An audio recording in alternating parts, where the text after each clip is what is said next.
I am 95 years old.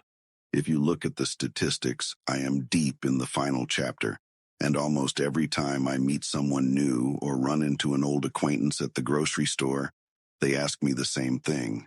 It is usually whispered with a look of pity in their eyes. They ask, "Walter, don't you want a partner?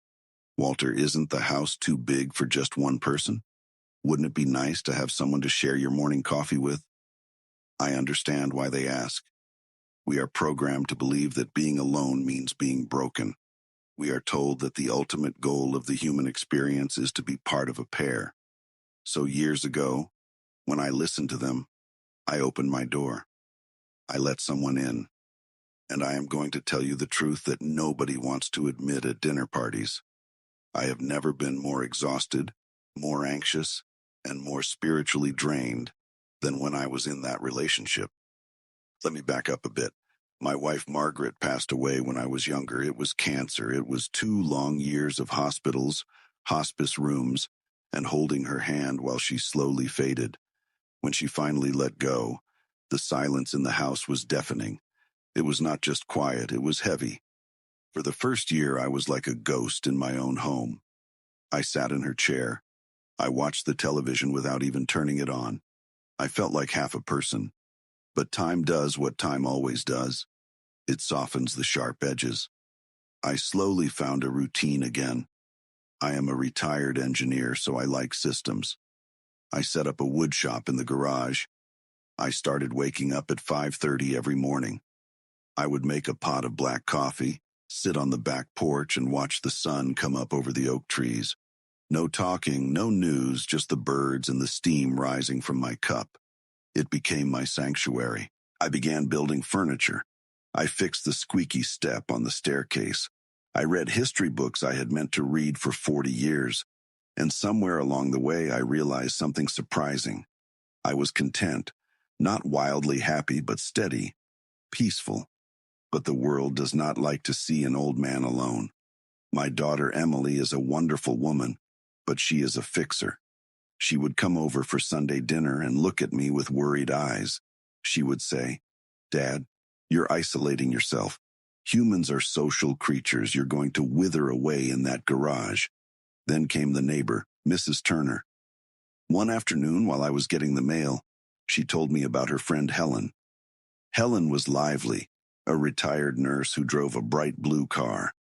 "You have to meet her, Walter," she said. "You two would be perfect." When enough people tell you that you are incomplete, you start to believe it. You start looking at your quiet life and thinking maybe you're doing something wrong. Maybe peace is actually stagnation. So I agreed. I met Helen for coffee. And I will be honest with you, it was pleasant. Helen was energetic. She had a laugh that filled the room. She asked about my woodworking and complimented my shirt. For the first time in years, I felt noticed.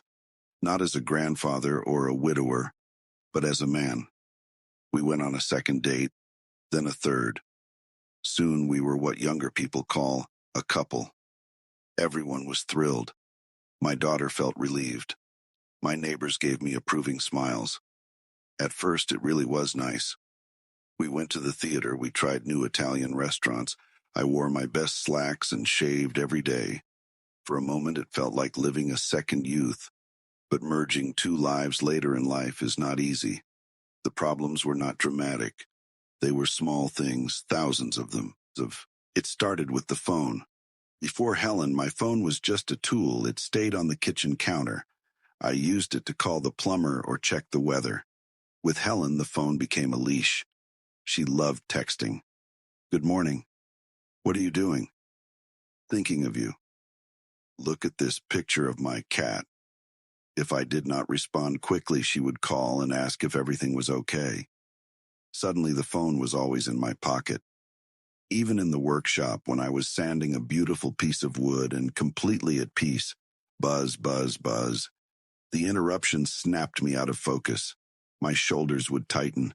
I began feeling a constant low anxiety. My time was no longer fully my own. Then there was the energy problem. When you reach your 90s, energy is precious. It is like a battery that no longer holds a full charge. I loved quiet afternoons. After lunch, I like to sit in my chair, read a chapter of a book, maybe close my eyes for 20 minutes. That was how I reset. Helen did not live that way. She had endless energy. She wanted shopping trips on Tuesdays, long drives on Thursdays, and dinner parties on Saturdays. After these outings, I would return home exhausted. My knees hurt. My mind felt foggy. When I told her I needed rest, she would look hurt and say, "Walter, we're running out of time. We should be living." She made me feel guilty for being old, guilty for wanting quiet. Then came the finances. I worked 40 years as an engineer. I saved carefully. I live on a budget so I never become a burden to my children. Before Helen, life was simple and inexpensive. I cooked at home and bought tools occasionally. Dating was different. Restaurants, theater tickets, weekend trips, it added up quickly. One evening I looked at my bank account and felt a cold fear. I was dipping into savings meant for security. When I tried to discuss it, she laughed and said, "You can't take it with you." But it was not about greed. It was about stability. At my age, I cannot start a new career. What I have is all there is. The breaking point came months later. Helen decided my living room needed redecorating. My old leather armchair, the one shaped perfectly to my back, was suddenly an eyesore. Throw pillows appeared. My books were moved. Scented candles filled the house with lavender. It no longer smelled like wood and old paper. It did not smell like me. One morning I walked into the kitchen at 6 to make coffee. Helen had stayed the night. The radio was blasting the news. Dishes clattered. She started talking about her nephew's wedding before I'd even taken a sip. Standing there with my mug, I looked around and felt like a stranger in my own home. In trying not to be lonely, I had abandoned myself. I was living someone else's life on someone else's schedule. 2 days later, I ended the relationship. It was not easy. There were tears. She said I would regret it and die alone. My daughter was disappointed. But when Helen drove away for the last time, I walked back inside. I turned off the radio. I sat in my old leather chair, and the silence washed over me like a warm bath. It was the most peaceful moment I had felt in years. Since then, I have not dated again, and at 95, I have learned something important. There is a difference between loneliness and solitude. Loneliness is painful emptiness. Solitude is peaceful space. When I was with Helen, I was never alone, yet I felt lonely because I could not hear my own thoughts. Now I spend most days by myself, yet I feel full with my projects, my books, and the quiet rhythm of a life that belongs entirely to me. At this age, peace is the most valuable thing you own, more valuable than excitement or validation.